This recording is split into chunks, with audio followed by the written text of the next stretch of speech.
दोस्तों, दिल्ली में शुरू हो चुकी है वोटिंग। बढ़ चढ़कर लोग पूरे उत्साह के साथ पोलिंग स्टेशन पहुंच रहे हैं। अगर आप भी दिल्ली के वोटर हैं तो वोट जरूर डालिएगा। लेकिन इस बीच एक बहुत बड़ी खबर मैं आपके लिए लेकर आई हूं। सुबह 9 बजे तक का वोटिंग का आंकड़ा आ गया है, जो इस बात की हिंट देता है कि आखिर दिल्ली की बयार किधर बह रही है। और साथ में आपको यह भी बताने वाली हूं कि किसके पोलिंग बूथ पर कितनी भीड़ है। जी हाँ दोस्तों, पोलिंग बूथ के बाहर हर पार्टी अपना अपना एक आप कह सकते हैं स्टैंड लगाती है, जिसमें पार्टी के कार्यकर्ता मौजूद होते हैं। जैसे कोई भी पोलिंग बूथ है तो उसके बाहर आम आदमी पार्टी के लोग भी बैठे होंगे, बीजेपी के लोग भी बैठे होंगे, कांग्रेस पार्टी के लोग भी बैठे होंगे।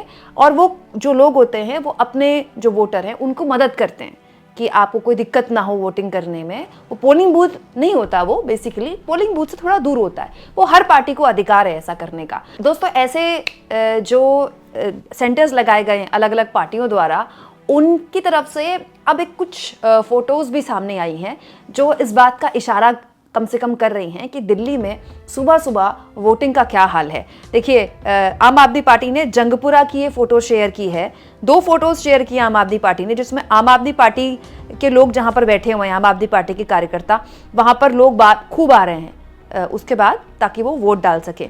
और वहीं आम आदमी पार्टी ने जंगपुरा से ही बीजेपी का भी ऐसा एक फोटो शेयर किया है, जिसमें जो लोग हैं वो खाली बैठे हुए हैं, बीजेपी के कार्यकर्ता खाली बैठे हुए हैं, क्योंकि यहाँ पर कोई आ ही नहीं रहा है। जिस वक्त मैं ये वीडियो रिकॉर्ड कर रही हूँ उस वक्त इस फोटो को पोस्ट हुए केवल 14 मिनट ही हुए हैं। याद रखें दोस्तों, सुबह का वक्त सबसे इंपॉर्टेंट वक्त होता है। सुबह बहुत ज्यादा भीड़ आती है वोट डालने के लिए। इसके अलावा दोस्तों, 19 मिनट पहले आम आदमी पार्टी ने एक और फोटो शेयर की है, जिसमें आम आदमी पार्टी के कार्यकर्ता जहां पर खड़े हैं पोलिंग स्टेशन के बाहर मतदाताओं की मदद करने के लिए, वहां खूब भीड़ दिखाई दे रही है। वहीं बीजेपी के लोग जहां पर बैठे हुए हैं वहां देखिए वो लगभग खाली है। हालांकि इसमें कौन सी जगह है पोस्ट नहीं किया आम आदमी पार्टी ने, लेकिन जिस वक्त मैं ये वीडियो रिकॉर्ड कर रही हूँ 19 मिनट ही हुए हैं इसे पोस्ट किए हुए। ऊपर लिखा है, लो जी आ गए रुझान। वहीं दोस्तों, एक और फोटो शेयर की है 24 मिनट पहले आम आदमी पार्टी ने, और बूथ में वोटरों की भीड़ बताकर आम आदमी पार्टी ने यहाँ भी बीजेपी का मजाक उड़ाया है। बीजेपी के बूथ में लोगों का इंतजार, यहाँ पर लोग नहीं है, देखिए नीचे वाली फोटो में, और ऊपर बूथ के बाहर लोगों एक तरफ भीड़ है, लोगों में उत्साह है, और लोग यहाँ पर आम आदमी पार्टी के पास ज्यादा दिखाई दे रहे हैं। वही आम आदमी पार्टी ने एक बड़ी दिलचस्प फोटो भी शेयर की है दोस्तों, जहां पर पोलिंग स्टेशंस के बाहर महिलाओं की जबरदस्त भीड़ है। आप तो जानते हैं अब जो महिला वोट बैंक है ना हमारे देश में, किसी भी राज्य में चुनाव हो, बहुत बड़ा तगड़ा वोट बैंक हो गया है। और इस बात की खुशी है मुझे, क्योंकि एक वक्त में महिलाओं से उम्मीद की जाती थी कि पति जिसको बोले या पिता जिसको बोले महिलाएं वहां वोट डालती थी। लेकिन अब महिलाएं सूझबूझ के साथ, अपनी समझ के साथ वोट डालने लगी हैं। कई बार ऐसा भी देखा जाता है कि पति और पिता कहते हैं कि इसको वोट डालो, और कहती हाँ हाँ हाँ वही डालेंगे, लेकिन अंत में वही वोट डाल के आती है जहां से उनको फायदा होता है। ये हरियाणा में भी देखा गया, और दोस्तों खास तौर पर यह देखा गया महाराष्ट्र में। इसके अलावा दोस्तों मध्य प्रदेश में भी देखा गया ये, और इसी से इन्फ्लुएंस होकर लाडली बहन योजना जैसी योजना इतनी पॉपुलर हुई। और महिला सम्मान योजना की बात अरविंद केजरीवाल ने भी की चुनाव से पहले। और ये देखिए, आम आदमी पार्टी ने ये फोटो शेयर की, पोलिंग बूथ के बाहर महिलाओं की कितनी लंबी भीड़ है। सच में ऐसी तस्वीरों को देखकर बहुत खुशी होती है।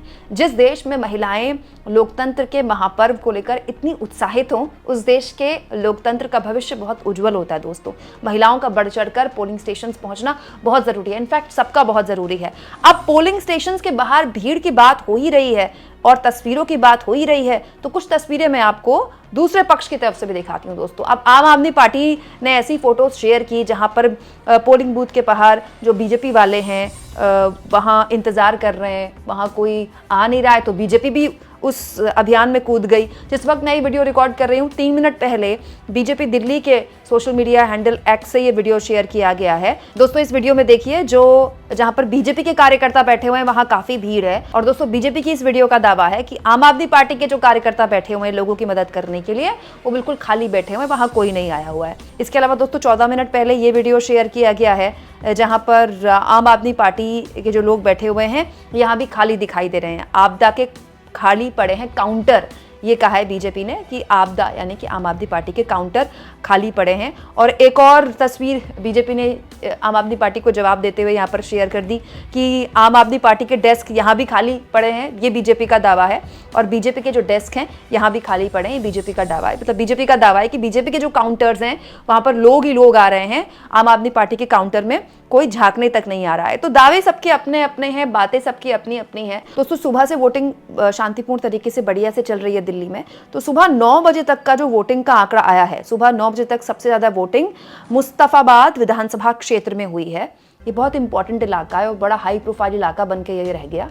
अभी तक जो जानकारी आई है, सबसे ज्यादा जो मतदान देखा गया है वो दिल्ली के मुस्तफाबाद विधानसभा क्षेत्र में देखा गया है।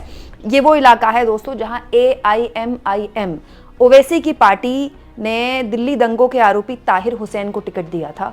और जब से टिकट दिया था तब से ये पूरा का पूरा एरिया बड़ा हाई प्रोफाइल बन गया, क्योंकि इसी एरिया में आम आदमी पार्टी ने एक मुस्लिम कैंडिडेट उतारा है और कांग्रेस ने भी एक मुस्लिम कैंडिडेट उतारा है। दोस्तों आम आदमी पार्टी की तरफ से आदिल अहमद खान को उतारा गया है। वहीं कांग्रेस पार्टी ने भी एक मुस्लिम कैंडिडेट उतारा है, पूर्व विधायक के बेटे हसन मेहंदी को कांग्रेस ने यहां पर टिकट दिया है। दोस्तों वैसे मुस्लिम मतदाता एक बहुत ही निर्णायक भूमिका अपनाते हैं दिल्ली में। दोस्तों दिल्ली में 13% मुस्लिम हैं और कई सीटें ऐसी हैं दोस्तों जहां पर आम आदमी पार्टी, कांग्रेस और बीजेपी के लिए ये जो मुस्लिम मतदाता हैं ये बहुत निर्णायक भूमिका अपनाते हैं। दोस्तों 2015 और 2020 में आम आदमी पार्टी ने इन सभी सीटों में जहां जहां मुस्लिम मतदाता प्रभावित करते हैं वहां पर एक तरह से क्लीन स्वीप की थी। हालांकि ये जो मुस्लिम मतदाता हैं ये एक वक्त में कांग्रेस पार्टी के वोटर हुआ करते थे, अब ये आम आदमी पार्टी के वोटर हो गए हैं। बीजेपी की कोशिश है कि इस बार मुस्लिम जो वोट है वो बट जाए, इसीलिए बीजेपी ने बड़ी होशियारी के साथ, बड़ी समझदारी के साथ, समझदारी कह सकते हैं आप इसको बीजेपी की, क्योंकि ये ऐसी गलती बीजेपी इससे पहले चुनाव में करती रही है।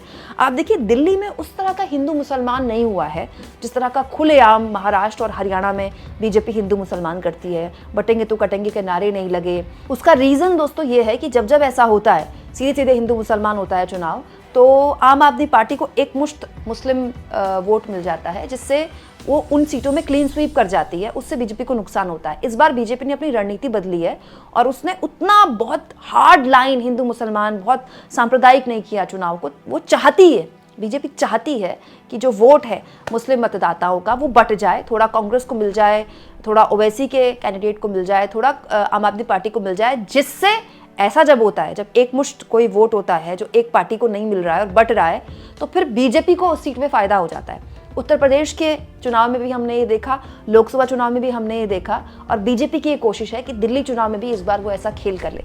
अगर वो ऐसा खेल कर लेते हैं दोस्तों तो वो वाकई में बहुत बड़ी बात होगी, क्योंकि दिल्ली में ऐसी बहुत सीटें हैं जहां पर मुस्लिम मतदाता कम या फिर बहुत ज्यादा प्रभावित करता है। जाहिर सी बात है आने वाला पूरा दिन बहुत ही दिलचस्प रहने वाला है। पल पल की अपडेट मैं आपके सामने रखती रहूंगी। मैं उम्मीद करती हूं कि मेरी ये वीडियो आपको पसंद आई होगी दोस्तों, क्योंकि हर वीडियो में मैं पूरी मेहनत के साथ आपके सामने पूरा डेटा, पूरी जानकारी रखने की कोशिश करती हूँ। आपको मेरा ये वीडियो कैसा लगा कमेंट बॉक्स में ज़रूर लिखें, और जितना हो सके दोस्तों चैनल को शेयर और सब्सक्राइब तो आप करते ही हैं। थैंक्स और ज्वाइन, मेरे ये 2 ऑप्शन हैं जिसके जरिए अगर आप चाहें दोस्तों तो आर्थिक मदद भी चैनल की कर सकते हैं।